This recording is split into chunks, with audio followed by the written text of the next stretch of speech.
শিক্ষকদের মান উন্নয়নের জন্য, তাদের বেতন বৃদ্ধির জন্য, যাতে করে বেশি বেশি মানুষ বা শিক্ষার্থী এই ধরনের চাকরিগুলি করতে আগ্রহী হয়।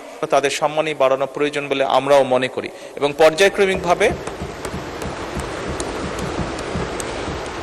পর্যায়ক্রমিকভাবে আমরা এই কাজটি ইনশাল্লাহ করব এই দেশে। শিক্ষার্থী অথবা যারা চাকরি প্রার্থীরা যখন প্রাথমিক বিদ্যালয়ে শিক্ষক হিসাবে চাকরি করতে যান, তখন সেখানে 11,000 টাকা বেসিক দিয়ে শুরু করেন বর্তমান প্রেক্ষাপটে। অর্থাৎ এই চাকরিটা হচ্ছে 13 গ্রেডের চাকরি এবং 3য় শ্রেণীর। একজন যখন সেকেন্ডারি এডুকেশনে চাকরি করতে যান, তখন বেসিক বেতন পান 16,000 টাকা। এটা 10ম গ্রেডের এবং 2য় শ্রেণীর চাকরি। আমাদের দেশের প্রাথমিক শিক্ষা এবং মাধ্যমিক শিক্ষা এই দুইটা হচ্ছে ফিডার ইনস্টিটিউশন। আমরা যদি ভালো শিক্ষার্থী ফিডার ইনস্টিটিউশন থেকে আমরা টারশিয়ারিতে পাঠাতে পারি, তাহলে সেখানে একটা রিসার্চ বেসড আমরা একটা আউটকাম পাব। মাননীয় প্রধানমন্ত্রীর কাছে আমার প্রশ্ন, বর্তমান বাস্তবতায় 11,000 টাকা বেসিক এবং 16,000 টাকা বেসিক দিয়ে এই আসলে শিক্ষক হতে আগ্রহ নিয়ে এসে এখানে আসলে দিন শেষে সার্ভাইভ করা খুব কঠিন হয়ে, সেজন্য প্রাথমিক এবং মাধ্যমিক শিক্ষকদের বর্তমান প্রেক্ষাপটে, আপনিও বিদেশে দীর্ঘদিন থেকে এসেছেন, আপনি সেখানে শিক্ষা প্রতিষ্ঠানগুলো দেখেছেন, সেই বাস্তবতায় আমরা এই ফিডার ইনস্টিটিউশনগুলোর শিক্ষকদের মান উন্নয়নের জন্য, তাদের বেতন বৃদ্ধির জন্য, যাতে করে বেশি বেশি মানুষ বা শিক্ষার্থী এই ধরনের চাকরিগুলি করতে আগ্রহী হয়, সেটার জন্য আপনার বিশেষ কোনো পরিকল্পনা রয়েছে কিনা সেটি জানতে চাচ্ছি মাননীয় স্পিকার। মাননীয় প্রধানমন্ত্রী।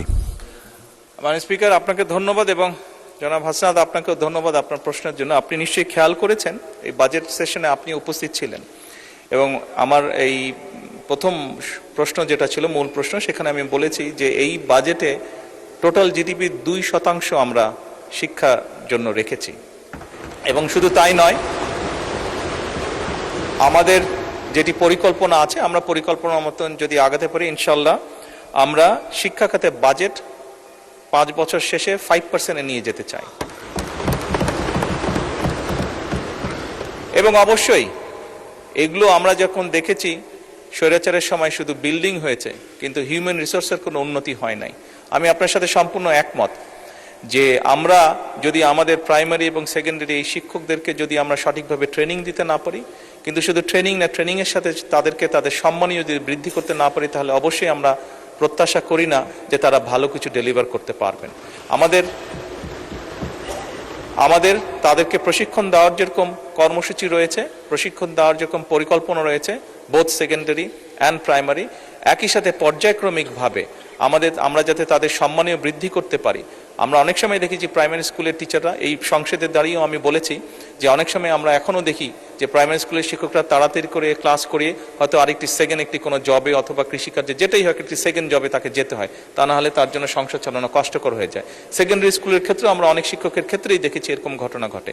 এই কাজটি যাতে তাদের না করতে হয় এবং তারা যাতে সঠিকভাবে তাদের সময় এবং তাদের মেধা শিক্ষার্থীদের পেছনে ব্যয় করতে পারেন, সেই জন্য তাদের সম্মানই বাড়ানো প্রয়োজন বলে আমরাও মনে করি এবং পর্যায়ক্রমিকভাবে আমরা এই কাজটি ইনশাল্লাহ করব এই দেশে। ধন্যবাদ মাননীয় স্পিকার।